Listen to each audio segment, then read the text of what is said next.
ಎಲ್ರಿಗೂ ನಮಸ್ಕಾರ. ಚಪಾತಿ ಮೃದುವಾಗಿ ಬರಬೇಕು ಅಂತಂದರೆ ಒಂದು ಸ್ಮಾಲ್ ಟ್ರಿಕ್ನ ಯೂಸ್ ಮಾಡೋದ್ರಿಂದ ಚಪಾತಿ ತುಂಬ ಸಾಫ್ಟಾಗಿ ಬರುತ್ತೆ.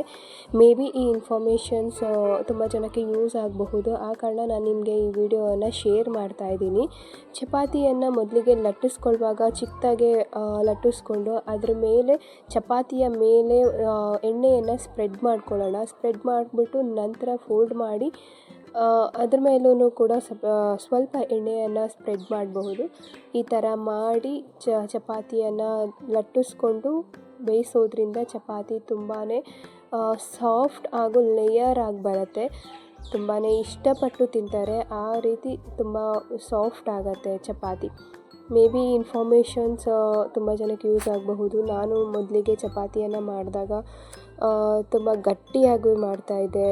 ಟೇಸ್ಟಿಯಾಗೇನೋ ಇರ್ತಿತ್ತು, ಬಟ್ ತುಂಬ ಗಟ್ಟಿಯಾಗಿರೋದ್ರಿಂದ ತಿನ್ನೋಕ್ಕೆ ಯಾರೂ ಇಷ್ಟಪಡ್ತಾ ಇರಲಿಲ್ಲ. ಹಲ್ಲು ನೋವು ಬರ್ತಿದೆ, ತಮಟೆ ಥರ ಮಾಡಿದ್ಯಾ ಅಂತ ತುಂಬ ಆಡ್ಕೊಳ್ಳೋರು. ಆದ್ದರಿಂದ ನಾನು ಚಪಾತಿಯನ್ನು ಮಾಡೋದನ್ನೇ ಬಿಟ್ಬಿಟ್ಟಿದ್ದೆ. ಯಾವ ಥರ ಟ್ರಿಕ್ ಯೂಸ್ ಮಾಡಿದ್ರೂ ಚಪಾತಿ ಸಾಫ್ಟಾಗಿ ಬರ್ತಾನೆ ಇರಲಿಲ್ಲ.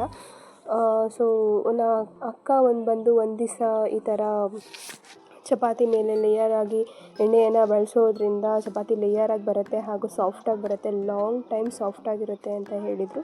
ಸೊ ಒಂದು ಸಲ ಯೂಸ್ ಮಾಡಿದೆ, ತುಂಬಾ ಚೆನ್ನಾಗಿ ಬಂತು. ಮತ್ತು ಎಲ್ಲರೂ ಈಗ ಚಪಾತಿಯನ್ನು ಇಷ್ಟಪಟ್ಟು ತಿಂತಾರೆ ಮತ್ತು ಕೇಳಿ ಮಾಡಿಸ್ಕೊಂಡು ತಿಂತಾರೆ. ಇದರಿಂದ ನಮಗೂ ಖುಷಿ ಆಗುತ್ತೆ. ನೋಡ್ತಾ ಇರ್ಬೋದು, ಈಗ ಹೆಂಚಿನ ಮೇಲೆ ಹಾಕಿದ್ದೀನಿ. ಬೇಯ್ತಾ ಚಪಾತಿ ತುಂಬಾ ಉಬ್ಬಿ ಬರುತ್ತೆ ಮತ್ತು ಲೇಯರ್ ಆಗುತ್ತೆ. ಮನೆಯಲ್ಲಿ ವಯಸ್ಸಾದವರು ಹಾಗೂ ಚಿಕ್ಕ ಮಕ್ಕಳು ಇರೋರಿಗಂತೂ ಈ ಥರ ಸಾಫ್ಟಾಗೇ ಇರಬೇಕು. ಗಟ್ಟಿಯಾಗಿ ಮಾಡೋದ್ರಿಂದ ಯಾರೂ ಅಷ್ಟು ಇಷ್ಟಪಡೋದಿಲ್ಲ.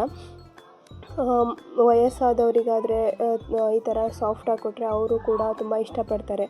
ಮೊದಲಿಗೆ ನಾನು ತುಂಬ ತಮಟೆ ಥರ ಮಾಡಿದಾಗ ನಮ್ಮ ಅತ್ತೆಯವರೆಲ್ಲ ಏನು ಒಂಚೂರು ಇಷ್ಟನೇ ಪಡ್ತಾ ಇರಲಿಲ್ಲ. ಸೊ ಈ ಒಂದು ಟ್ರಿಕ್ ಮೇ ಬಿ ತುಂಬ ಜನಕ್ಕೆ ಯೂಸ್ ಆಗ್ಬೋದು ಅನ್ನೋ ಕಾರಣಕ್ಕೆ ನಾನು ನಿಮಗೆ ಈ ವಿಡಿಯೋವನ್ನು ಶೇರ್ ಮಾಡ್ತಾ ಇದ್ದೀನಿ. ನೋಡ್ತಾ ಇರ್ಬೋದು, ಈಗ ಬೇಯ್ತಾ ಉಬ್ತಿದೆ ಚಪಾತಿ ಮತ್ತು ಲೇಯರ್ ಆಗಿರುತ್ತೆ. ಇದು ತುಂಬ ಸಾಫ್ಟಾಗಿರುತ್ತೆ. ಈ ವಿಡಿಯೋ ನಿಮಗೆ ಇಷ್ಟ ಆಗಿದ್ದಲ್ಲಿ ನನ್ನ ಫೇಸ್ಬುಕ್ ಪೇಜಲ್ಲಿ ಫಾಲೋ ಮಾಡಿ, ಯೂಟ್ಯೂಬಲ್ಲಿ ನನ್ನ ಈ ಒಂದು ವಿಡಿಯೋನ ಲೈಕ್ ಮಾಡಿ, ಶೇರ್ ಮಾಡಿ, ಸಬ್ಸ್ಕ್ರೈಬ್ ಮಾಡಿ, ನನಗೆ ಸಪೋರ್ಟ್ ಮಾಡಿ. Thank you.